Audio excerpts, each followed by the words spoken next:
video apuntan a cambios previstos en la dinámica demográfica o al manejo de algunas de sus consecuencias. Así, por ejemplo, la disminución de la mortalidad se tradujo en un gran aumento de la esperanza de vida al nacer.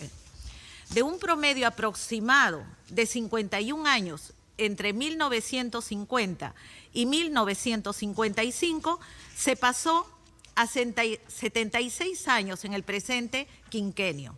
La población ha ganado 25 años de vida en promedio en los últimos 65 años, es decir, casi 2 años por quinquenio. Un gran desafío pendiente en América Latina y el Caribe es, sin duda, la desigualdad, especialmente la desigualdad de ingresos, que sigue siendo una de las más altas del mundo. Resulta imperioso un mayor esfuerzo de los estados en la lucha contra la pobreza, la desigualdad y la exclusión, que afectan con mayor crudeza a grupos poblacionales y en situación de vulnerabilidad, tales como niñas, niños, jóvenes, adultos mayores, mujeres, migrantes, personas con discapacidad, pueblos indígenas y poblaciones afrodescendientes. Para ello, sigue siendo indispensable impulsar políticas y programas con enfoque de género e interculturalidad, garantizando además el ejercicio de los derechos sexuales y derechos reproductivos de la población.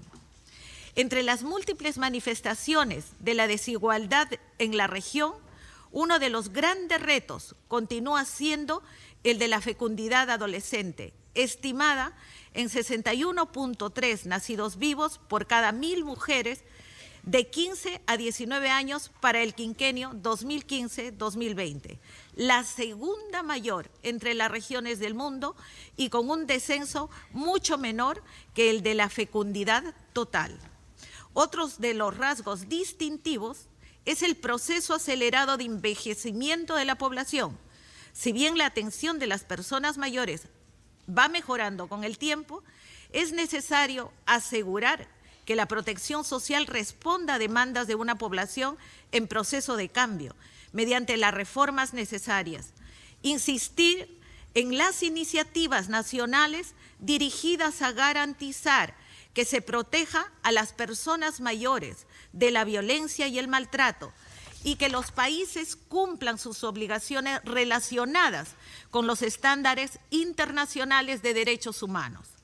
Se estima que, en torno al 2036, el Perú, el número de personas de 60 años o más superará por primera vez el de niños, niñas, adolescentes menores de 15 años y seguirá creciendo hasta el 2080.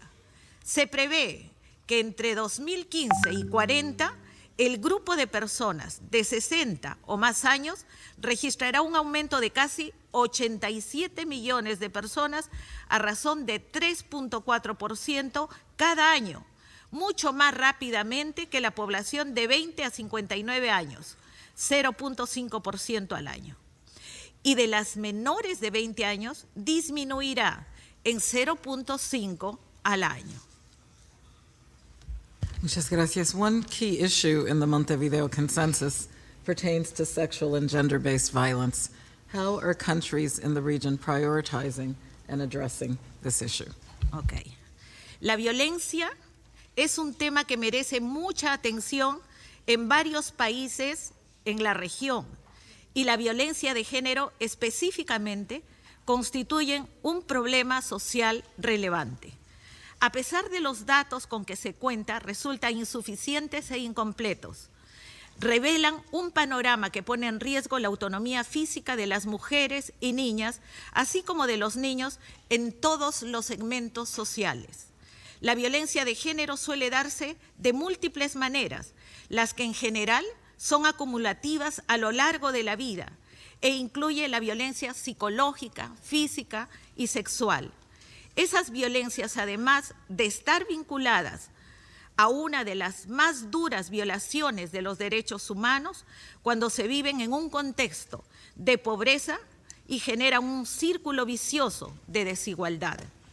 En ausencia de estimaciones para este indicador, se utiliza otro, más restrictivo, sobre violencia doméstica, física o sexual, perpetrada por la pareja actual o anterior a mujeres de 15 y 49 años, tal como se establece en el indicador 5.21 de los ODS, que tiene datos para 9 países y da cuenta del grave problema que en estos, pues entre el 10 y el 35% de las mujeres relataron haber sufrido violencia física o sexual por parte de sus parejas en los 12 meses anteriores a la entrevista.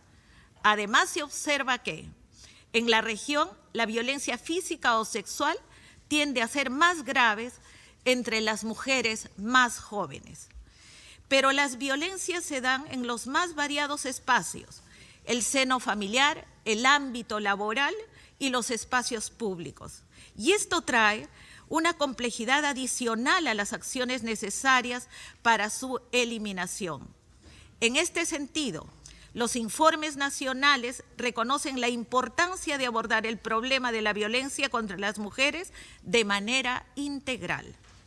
La vida de las mujeres y niñas sometidas a violencia de género durante muchos años a menudo tienen un fin trágico. Para cambiar este escenario y siguiendo las recomendaciones internacionales, los países de la región alcanzaron logros importantes. En 18 países se aprobaron leyes o se realizaron reformas en los códigos penales que permiten tipificar el asesinato de una mujer por el solo hecho de ser mujer, que se le denomina feminicidio o feminicidio, y aplicar en estos casos penas más severas. De acuerdo con la información facilitada por 16 países de la región, se tipificó en el 2016 un total de 1.831 feminicidios. Thank you, Excellency. My last question: how can we make sure that the findings of the reviews on population and development contribute to other relevant regional and global United Nations processes? How is your region taking advantage of synergies in implementing the Montevideo Consensus, the 2030 Agenda for Sustainable Development, and the Global Compact for Safe, Orderly, and Regular Migration? Tanto el Consenso de Montevideo como la Agenda 2030 enfrentan las desigualdades e inequidades en el planeta, convocando a la promoción de un crecimiento inclusivo que garantice los derechos humanos en todas las personas y una prosperidad sostenible. El seguimiento del Consenso de Montevideo ha mostrado ser un proceso dinámico que ha permitido a los países de América Latina y el Caribe establecer sinergias entre la Agenda Regional de Población y Desarrollo y la Agenda 2030 para el Desarrollo Sostenible. De hecho, casi un tercio de 140 indicadores para el seguimiento regional del Consenso de Montevideo corresponden a indicadores provenientes a los objetivos del desarrollo sostenible. Por otro lado, ante los desafíos de las migraciones en América Latina y el Caribe, se van desde el flujo de menores no acompañados, el retorno, la migración forzosa y la búsqueda de refugio, los desplazamientos por razones climáticas y las numerosas fuentes de vulnerabilidad que enfrentan muchas personas migrantes. Los países latinoamericanos están avanzando en la definición e implementación de mecanismos de responsabilidad compartida a nivel global y regional para la gobernanza de las migraciones. Un hecho destacable en los esfuerzos que los países de la región vienen desarrollando en este sentido es la creación prevista para 2019 de un foro intergubernamental sobre migración en el Caribe y se agregará a los ya existentes en Mesoamérica y América del Sur.